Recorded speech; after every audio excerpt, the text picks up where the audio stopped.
Olá, estamos aqui com mais um Minutos de Saúde Mental. E hoje vamos falar de um tema que esbarra aí no transcendente da vida da gente, né? É quando a nossa mediunidade aflorada, ela pode causar desequilíbrio.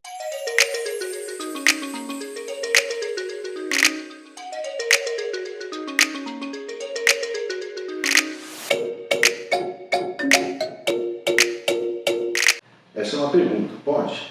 Pode. Existem, claro, várias causas para o desequilíbrio mental. O biológico, o psicológico, o social e o espiritual. E também a fenomenologia espírita, que isso é importante lembrar, que foi através do espiritismo, do estudo sistemático e metódico do Allan Kardec, que criou lá na sua busca do conhecimento através do estudo dos fenômenos paranormais, chegou, através dessa ciência, numa filosofia de vida e, finalmente, uma consequência religiosa que nos aproximou do cristianismo. Porém, é importante a gente lembrar que o estudo que ele foi feito é através de médiums.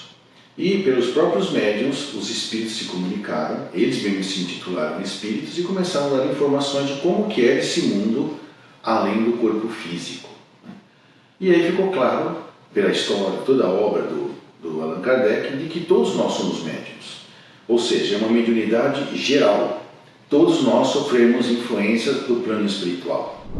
Não tem quem não sofra. Essa é a tal da mediunidade geral, né? E existe a mediunidade específica, né? É aquela em que a pessoa tem percepções mais agudas ou mais patentes do mundo espiritual através da vidência, da audiência ou assim por diante, né? O que acaba acontecendo é que algumas vezes a mediunidade geral pode se tornar mais específica durante alguns momentos da vida da gente, principalmente após alguns traumas psicológicos ou neurológicos e assim por diante. E você cuidando desse trauma original, aquilo que era uma mediunidade específica volta a ser uma mediunidade geral. Mas quem nasce com uma organização fisiológica, principalmente do cérebro, com a disposição à mediunidade, desde criança ele vai ter esses rompantes, essas percepções do mundo que nos rodeia, que é um mundo semimaterial, que é um mundo espiritual. E isso requer algumas características de funcionamento biológico, de funcionamento psicológico, de funcionamento social e também espiritual. A fenomenologia espírita, ela vai ocorrer conosco, né, sem nosco, ou apesar de nosco querermos, porque o mundo espiritual pré-existe, né? A vida espiritual, ela que é a vida verdadeira. No livro dos médiuns e do mesmo livro dos espíritos, que foi o primeiro livro da codificação de Kardec, da doutrina espírita, né? Ele que codificou as orientações dos espíritos neste livro, ficou claro, vamos dizer assim, a interação do mundo invisível com o mundo visível. E aí ficou uma pergunta, né? Como é que ocorre essa comunicação entre aquilo que não é matéria, que é o espírito, com aquilo que é matéria, que é a parte do nosso mundo físico? Do ponto de vista da comunicação mediúnica propriamente dita, esse fenômeno ocorre através de um envoltório do espírito, que é chamado de perispírito, né? Essa instância chamada perispírito é como se fosse uma interface entre aquilo que não é matéria, que é a essência espiritual, com aquilo que é matéria, que é o corpo. Desencarnados têm perispírito e encarnados também têm perispírito. E é através do perispírito que existe essa comunicação. Algumas, como falei, todos nós podemos sofrer influências no nosso perispírito de qualquer entidade espiritual e nós vamos perceber isso desta ou daquela maneira. Quem tem uma compreensão física e psicológica e também inclusive social que o predispõe a perceber isso de forma mais patente, esse é que é chamado aqui o médium. Mas uma comunicação só é considerada mediúnica se aquilo que o médium está transmitindo vem de alguma coisa ou de alguém que não seja ele. Por isso que ele está sendo intermediário.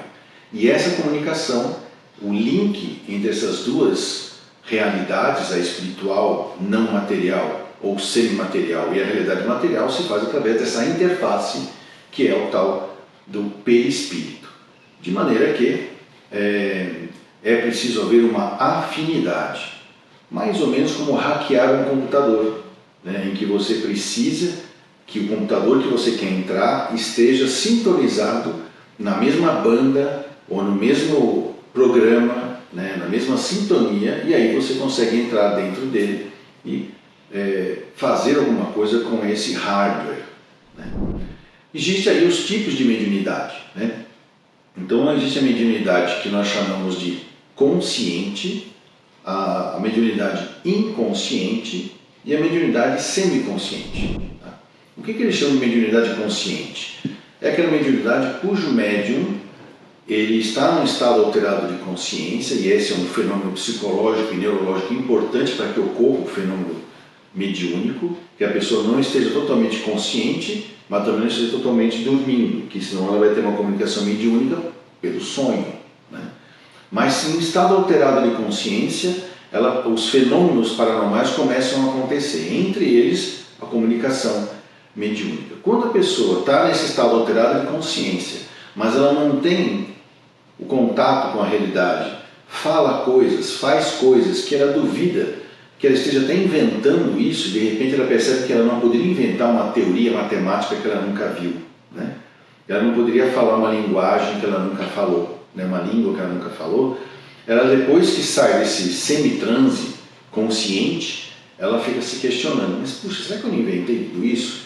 Analisando o conteúdo, que ela percebe que ela não poderia ter inventado tudo isso, porque ela tem consciência do que ela está fazendo. Existe o médium inconsciente, que é aquele que entra em transe, num estado alterado de consciência, e começa a falar e fazer coisas que também são muito fora do seu âmbito de cultura e de conhecimento tecnológico, ou até mesmo fora da sua moral, né, dos seus valores morais. E quando ele volta e não lembra absolutamente nada do que ele fez, parece que ele acabou de sair de uma crise convulsiva, um cansaço muito grande, às vezes um sono muito profundo. E o semiconsciente ou semi-inconsciente é quando oscila, a pessoa começa consciente, depois perde a consciência, depois ela volta e ela fica nesse estado de lusco-fusco, de maneira que tem momentos que ela lembra o que ela falou e outros que ela não lembra, e também ela fica achando que inventou, e outros que ela não tem nem certeza se foi ela mesma que disse. Do ponto de vista psiquiátrico, quando um médico olha para esse fenômeno, ele vai falar que o que está tendo a mediunidade consciente, ele vai falar que está tendo um transtorno dissociativo ou uma crise histérica, que é o nome mais antigo. Quando ele observa a pessoa que está tendo uma comunicação mediúnica inconsciente, ele vai falar que ele está tendo um correlato epilético. E quando ele tem os dois juntos, ele chama de histeroepilepsia. Porém, lá no Código Internacional das Doenças existe um item, que é o F44, do Código das Doenças, né? Se você falar F44, o mundo todo sabe de que doença está falando. Existe um transtorno que diz que é o transtorno, dentro dos transtornos de ansiedade, um transtorno chamado transtorno de transe e possessão, que está dentro dos transtornos dissociativos. Então olha que interessante, e lá está escrito assim, que a pessoa passa por tudo isso que eu descrevi, né? Às vezes está até pensando que é uma outra pessoa que incorporou nela, que possuiu ela, e quando ela volta bem. Só que descreve tudo isso e fala que isso é um transtorno mental, mas tem uma ressalva, dizendo que se isso fizer parte de filosofia de vida ou práticas religiosas dessa pessoa, esse diagnóstico não deve ser dado. Então a ciência, indiretamente, inclusive a própria psiquiatria, reconhece que existe o fenômeno paranormal, o fenômeno mediúnico, e que isso não deve ser considerado patológico, se isso, claro, não destrói a estrutura de personalidade e nem causa transtornos outros para a vida da pessoa. Então, esse fenômeno da mediunidade, da transmissão de informações de um mundo não material para o mundo material através de um médium, é que é chamado então de mediunidade. Quando essa mediunidade aflora, né, isso pode trazer alguns transtornos. Primeiro, o primeiro transtorno tem a ver com a questão biológica. Muitos podem achar que a pessoa é convulsiva, ou que ela está tendo uma TMP, um transtorno das múltiplas personalidades, ou um transtorno dissociativo, uma crise histérica. e começa a ser tratado como tal. Isso é um problema iatrogênico, né? O que significa isso? Por não ter feito um bom diagnóstico, eu trato como doente alguém que só está tendo um fenômeno psíquico, que não é patológico. Tá? Um outro problema é se eu afloro a mediunidade, eu não sou tratado como doente mental, mas eu nego a mediunidade, eu não aceito a mediunidade por vários momentos, por várias causas, ou por questões religiosas, ou porque eu acho que isso é brega, ou porque eu acho que isso é feio, ou sei lá, qualquer coisa assim. A mediunidade não é cuidada, e como toda característica de qualidade ou de potencial que você tem que não é cuidado, ela pode acabar tendo caminhos ruins, né? Pode levar a um uso não adequado daquelas capacidades que você tem. Então, não deve nem recusar e nem abusar da mediunidade, e sim aprender a usar. E hoje, qual que seria a melhor utilidade dela? Porque mesmo uma pessoa que não é tratada como doente, aceita a mediunidade e ela vai desenvolver essa mediunidade, porque é apenas uma mecânica, né? É um fenômeno paranormal mecânico, né? Vem a pergunta, para que serve isso? Né? É mais ou menos como eu sempre dou um exemplo, que as pessoas podem ganhar um liquidificador, né? E nunca viu, vamos imaginar que ele nunca viu um liquidificador. Aí ele lê o manual, monta direitinho e o manual diz como é que liga. Aí ele liga, como ele nunca viu aquilo, ele vê um negócio rodando, ele vai querer pegar aquela coisa rodando lá dentro do copo e vai machucar o dedo. O que significa isso? Ele sabe, tecnicamente ele entendeu o que é um liquidificador, tecnicamente ele soube montar o liquidificador, tecnicamente fez ele funcionar, só que ele não sabia para que servia. Então, se você não sabe para que serve a mediunidade, também é um risco de você ter problemas quando a sua mediunidade aflora. Mesmo que você treine, que você eduque, sabe como é que liga, como é que desliga a mediunidade, além de saber para que serve a mediunidade, é para comunicações com o mundo espiritual.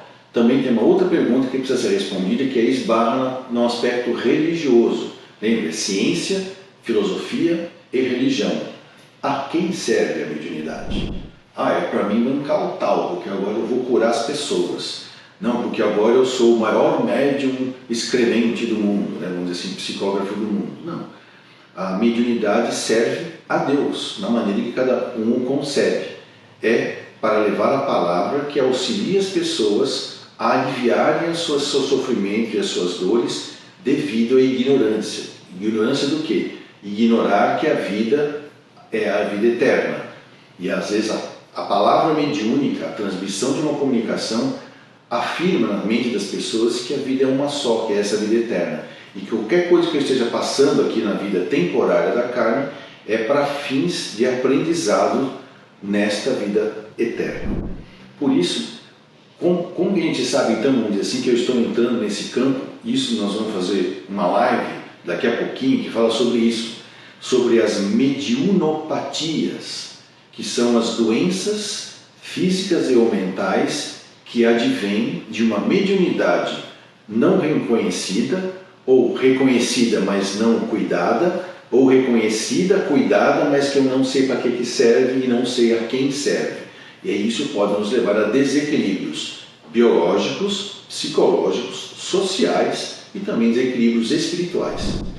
E sendo muito agravado pela fenomenologia paranormal, que o Espiritismo estudou muito e que propõe, e que tem como proposta algumas terapêuticas, que a gente nem chama assim, a gente chama de assistência espiritual, aonde a pessoa vai numa casa espírita idônea, ela é acolhida, ela é consolada, depois ela é esclarecida e depois ela é motivada a se estudar a mediunidade e a cuidar da sua vida espiritual. De maneira que muitas vezes a pessoa chega numa casa espírita toda doidona por causa da mediunidade e todo mundo fala, ele é médium. Aí conforme ela vai se organizando física, mental, socialmente, parece que a mediunidade some. Por quê? Porque aquela mediunidade apareceu em função de um rompante momentâneo biopsicossocial espiritual. E outras não. As outras saem do desequilíbrio mediúnico, entram na tal da educação mediúnica e começa a fazer uso dela para fins de levar a palavra que liberta. E aí ela começa então a se manter equilibrada. E aí um detalhe, mesmo eu sendo um médium educado, evangelizado, como se diz, que usa a mediunidade para o bem, para o belo e para o verdadeiro, mesmo assim médiums são mais facilmente alvos de desequilíbrios psicossociais e psicossomáticos. E por quê? Devido a uma sensibilidade própria psicossomática dessas pessoas, o que não é uma doença e nem é uma fragilidade, é uma sensibilidade.